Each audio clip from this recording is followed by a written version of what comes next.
Yo, what's up, YouTube? We are here in, where am I? Christina, Tennessee. I'm at a Love's. I don't know if you guys can see me. I'll sit down.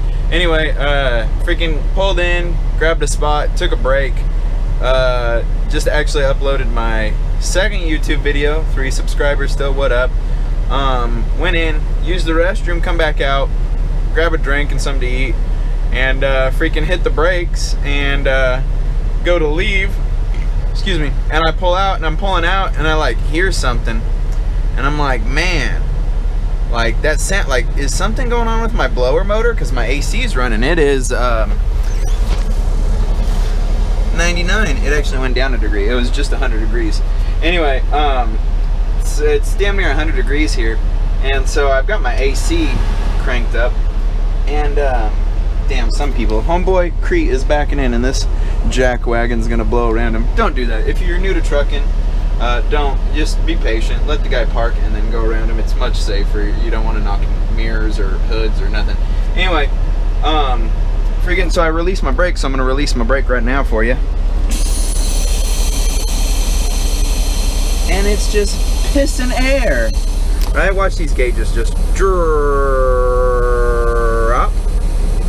110. 100. It goes on like that until it gets down. So anyway, I'm like, man, I hear this air pissing, and I thought it was my blower, so I turned off the AC and I still hear it.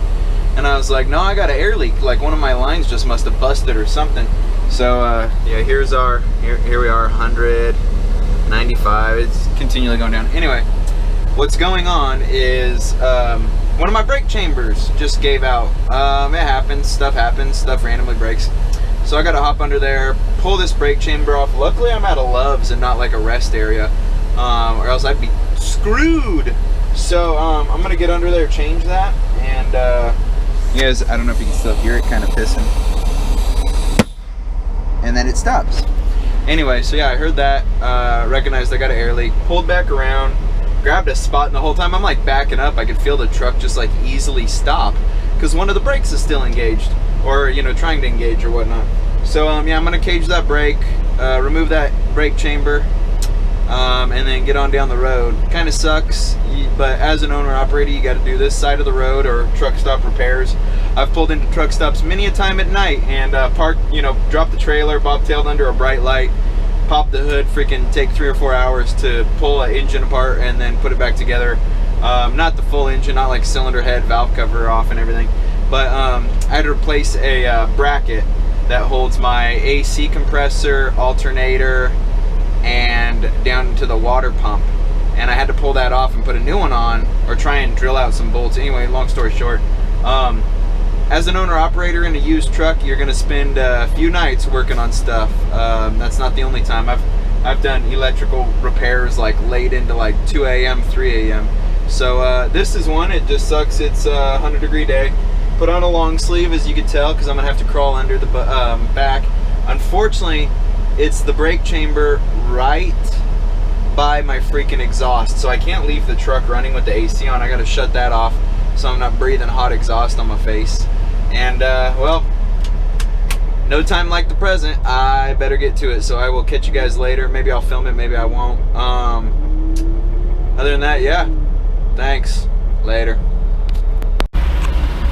Alright guys, this is how to tell if your brake chamber is bad. So push it in. It's leaking air, right? So you can come back here. This is the brake chamber. And see that little hole? You'll feel it leaking air out of there. Anyway, time to start the repair. Right guys, welcome to the underside of my truck. So brake chamber. You see this thing right here? This bolt right here, it's a 19 or a 3/4. You can knock this bolt off and this little notch comes out. I did it. This is the bad chamber. So anyway, that is how you cage a brake. You take, that's a cage bolt, you knock it loose, bust it out, it comes out this way. You have to take that bolt off first and then it pops out. And then you remove this little piece here. Obviously, see how there's no bolt, the cage bolt? Because I took it off this one, this is the bad one, and then put it in it notches, and then you tighten it up until it starts releasing the slack adjuster. That's where we're at right now. Unfortunately, I don't have a long socket. Hang on. Shit. I don't have a long socket, so I have to use this. And you just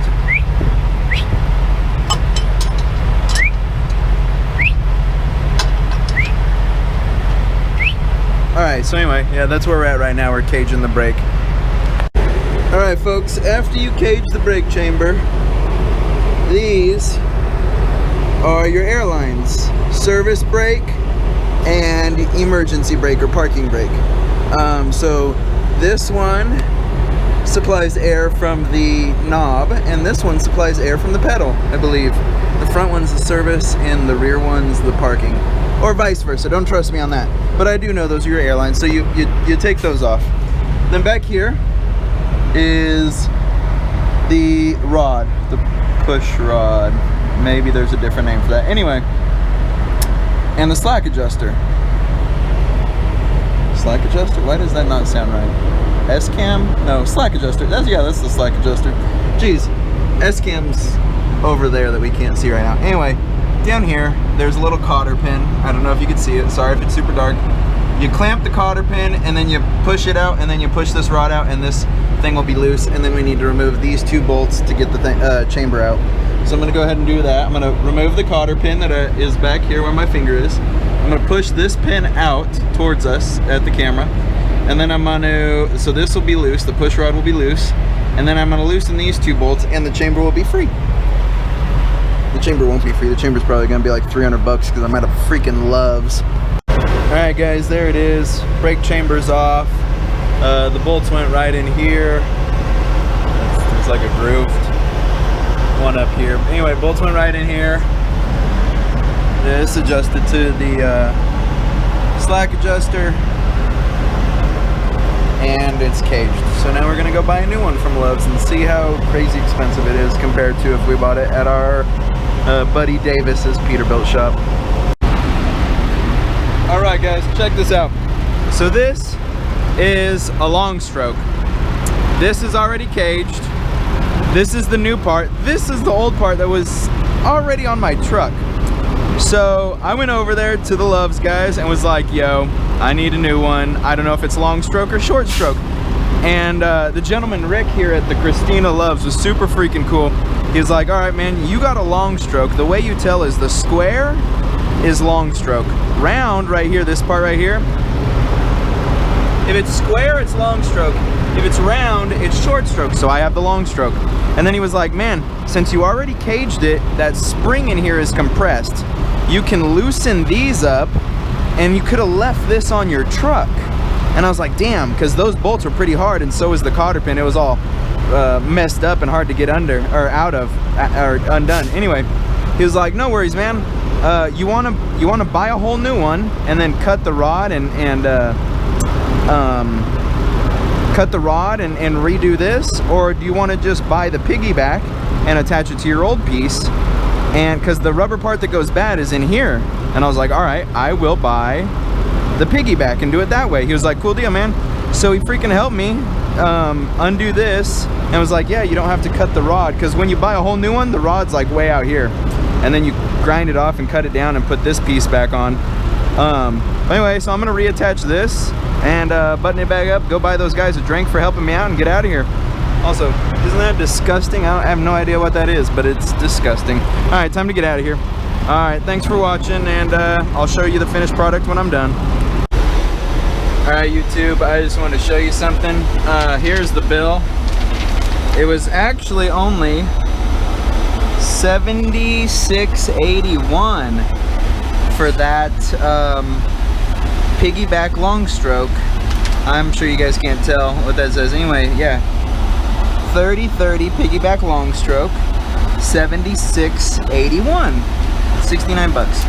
I do, like I said, I do run with Landstar, so I don't know if Landstar gets a discount on that. But for 76 bucks, I will probably go ahead and do the other three myself when I get back to the house. I'll just buy them off Love's. Anyway, check this out. Can you guys see that? 2 hours. Oops, my bad. 2 hours and 38 minutes. That includes the time of, so I took an hour break, lollygagged, went, got some food and drink, came back, went to leave, released my brakes, and all of a sudden I'm like losing air pressure and I hear the leak. So I pull back around and then I stop and I park. That's when that off-duty time started, the moment I parked. So it took in 2 hours and 38 minutes, I researched what may have been going wrong. After I hit the brakes, I did my own self-diagnosis. I released the brakes, I went back there, I felt the air blowing out of that little hole like I showed you guys. So in 2 hours, 38 minutes, I diagnosed it. I YouTubed the entire thing, filming it on my GoPro here. There we go. I YouTubed it on my GoPro, filmed it on my GoPro the entire time. I diagnosed it, filmed it the entire time I was doing it, pulled out all my tools, removed the thing, went over to the love shop. I bullshitted with the dude Rick for like probably 20 minutes while we were like discussing it and everything. Learned that he was also from California originally, like I am, Victorville. I'm not from Victorville, he was. But anyway, bullshitted with the guy for like 20 minutes. Changed over the piggyback part to my part, and then came back, put it on, and now I'm done. So now I'm probably not going to leave until it's been about another 20 minutes. But I fired the truck up, I got the AC cooling. I checked, I released my brakes, and nothing else is leaking, so like life is good, you know. You can release, as long as you have the trailer brake set, you can release the truck brakes. I know I don't have the red and yellow. I got rid of the ketchup and mustard and changed it out for ranch and mayonnaise. But anyway, as you can see there, whoop, there's my air gauges. Neither of them are moving. Life is good, baby, life is good. So yeah, nothing's leaking back there. Our truck brakes are released, but our trailer brakes are set. That's why we're not going anywhere. Anyway, let me throw my shoes on and we'll go back out there. Stay. I'm gonna throw my shoes on and I'll show you the final repair. Also, I'm filthy, so I need a shower. The underside of a truck is not the cleanest thing. Anyway, here's the repair. Old one, new one. So if you saw, I think I filmed the brand new one. It was already caged because you had to attach the piggyback to the old piece. Anyway, there's where the new cage bolt goes. So I uncaged it and then I put the cage bolt in its little holder. But we're all hooked up, ready to go. Time to clean up our tools. Also, that Kenworth is fucking awesome. Your story isn't over, and then it's got the semicolon. That has to do with suicide awareness, I'm pretty sure. But let's check this out.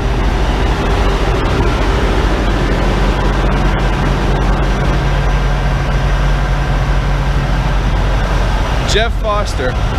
That's a pretty badass truck, dude. I like that. Supporting a good cause, suicide awareness. I believe the semicolon suicide awareness. But anyway, here's another look at our new brake chamber. We're gonna go over, we're gonna buy the Loves guys a drink because they helped us, bullshitted with us, and gave us some good advice and tips. But right now my brakes are released, life's good, nothing's leaking, so we're gonna hit the road and get a couple hours down the road. Stay loaded, and this is how you change a brake chamber. Actually, I should maybe explain how to. So when you cage it, right, this bolt goes in that hole. You cage it and it locks the spring. You can undo this clamp then. Do not undo that clamp unless you've caged it, or else the spring is under so much freaking pressure it's gonna shoot halfway across the damn earth and take someone's eye out. No, it probably can kill you if it hits you. Seriously, I'm not messing around. Undo this after you've caged it fully, and then you can attach the piggyback portion to your back part, because the rubber diaphragm that goes bad is in here. So anyway, and then I also told you how to identify long stroke versus short stroke. And that's it, man. That's it. That's changed. And what else? I feel like, oh, when you're uncaging it, little piece of advice, go up to the truck and release your brakes. Let your brakes out, because then it adds air and gives pressure, and so then it makes uncaging your brakes way easier. Anyway, that's how you do it. Hope I helped. Stay loaded and stay running. Don't stay broken down. This is how you get out of a headache like this. Buy tools if you're an owner-operator, and fix your own stuff, because you're gonna save a shit ton of money. I spent 3 hours and 78 bucks. I'm gonna go buy the guys drinks for the hell of it. So let's say 90 bucks versus what? You could be waiting to get into a shop, which could be a couple hours. It's gonna be a couple hours of their labor. So just learn to do it yourself. It's super easy. YouTube videos. Later.